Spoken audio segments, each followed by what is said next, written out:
Hello guys, આજ તો આપણે બનાવે છે શેઝવાન સ્પાઇસી ફ્રેન્કી. એના માટે આપણે બાફેલા બટેકાને ચૂંદો કરી નાખ્યો છે. હવે આપણે ફ્રેન્કીનો લોટ બાંધી નાખશું. સરસ મેંદો અને ઘઉંનો લોટ, એમાં થોડુંક મીઠું ને 2-3 પાવરા તેલ, એટલે મસ્ત મોણ આવી જાય ને સરસ લાંબી ને સરસ કૂણી રોટલી થાય. લોટ બાંધીને રેડી કરીને રાખી દીધો છે. હવે આપણે તેલ આવી ગયું છે, જે ઓલો બટેકાનો ચૂંદો કર્યો હતો તેને આપણે સરસનો વઘારી નાખશું. એમાં બહુ નથી, ખાલી હિંગ, એટલે હું તો હિંગ બધામાં જ નાખું છું, તમે ઓપ્શનલ છે.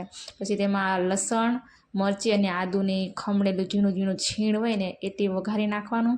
થોડોક કાંદા મેં સુધારેલા, તો થોડાક મારા માટે મેં નાખ્યા છે કાંદા. પછી હળદર, મીઠું, જીરું ને ફ્રેન્કીનો થોડોક એવો મસાલો અને થોડોક ગરમ મસાલો એને હલાવવાનો છે. ને પછી તેમાં જે આપણે ચૂંદેલા બટેકા હતા તેને આપણે નાખીને સરસ રીતે હલાવીને મિશ્રણ મસ્ત રેડી કરી નાખવાનું છે ફ્રેન્કી વચ્ચે. અને લોટ પણ આપણો પૂણાઈ ગયો છે સરસનો. પાયલબેન રોટલી કરવા બેસી ગયા છે ફ્રેન્કીની. સરસ હું ચોળવતી જાઉં છું રોટલી, એટલે ફટાફટ થાય, કારણ કે 25 થી 30 ફ્રેન્કી બનાવવાની હતી, એટલે એક માણસ ત્યાં પહોંચી ના વળાય ફ્રેન્કી. તમે 2 લોકો હોય તો જ બનાવજો, એક હોય તો નહીં બનાવતા, બહુ વાર લાગે ફ્રેન્કી બનાવતા. પણ આ તો જાજા માણસો હોય ને તો આપણા પૈસા બચી જાય એમ.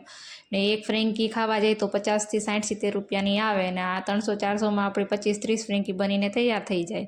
આવી આખે પાછી આપણે રોટલી શેકી નાખવાની છે. થોડીક આ બાજુ એમ કરીને બધી રોટલી શેકી નાખવાની છે. જો રોટલી થઈ ગઈ છે બધી રેડી, બટેકાનો ચૂંદો રેડી થઈ ગયો છે, બધું કોબી, સલાડ, આ તે જે ફ્રેન્કીમાં જાય બધું રેડી થઈ ગયું છે. બટર, ચીઝ, રોટલી, વિનેગરનું પાણી મરચીવાળું. હવે કેમ બનાવવાનું છે, પણ રોટલી લેવાનું છે આપણે શેઝવાન અને મેયોને મિશ્ર કરીને આપણે આખી રોટલીમાં પાથરવાનો છે. એ સરસનો પથરાઈ જાય, સોસ પથરાઈ જાય શેઝવાન અને મેયો, પછી આપણે નાખવાનું છે જરીક અમથો આ બટેકાનો મસાલો જે આપણે વઘાર્યો હતો તે. પછી તેમાં જે આપણે સલાડ સુધારેલો છે એમાંથી થોડુંક કેપ્સિકમ, થોડુંક ગાજર, થોડાક કાંદા, થોડાક કોબી.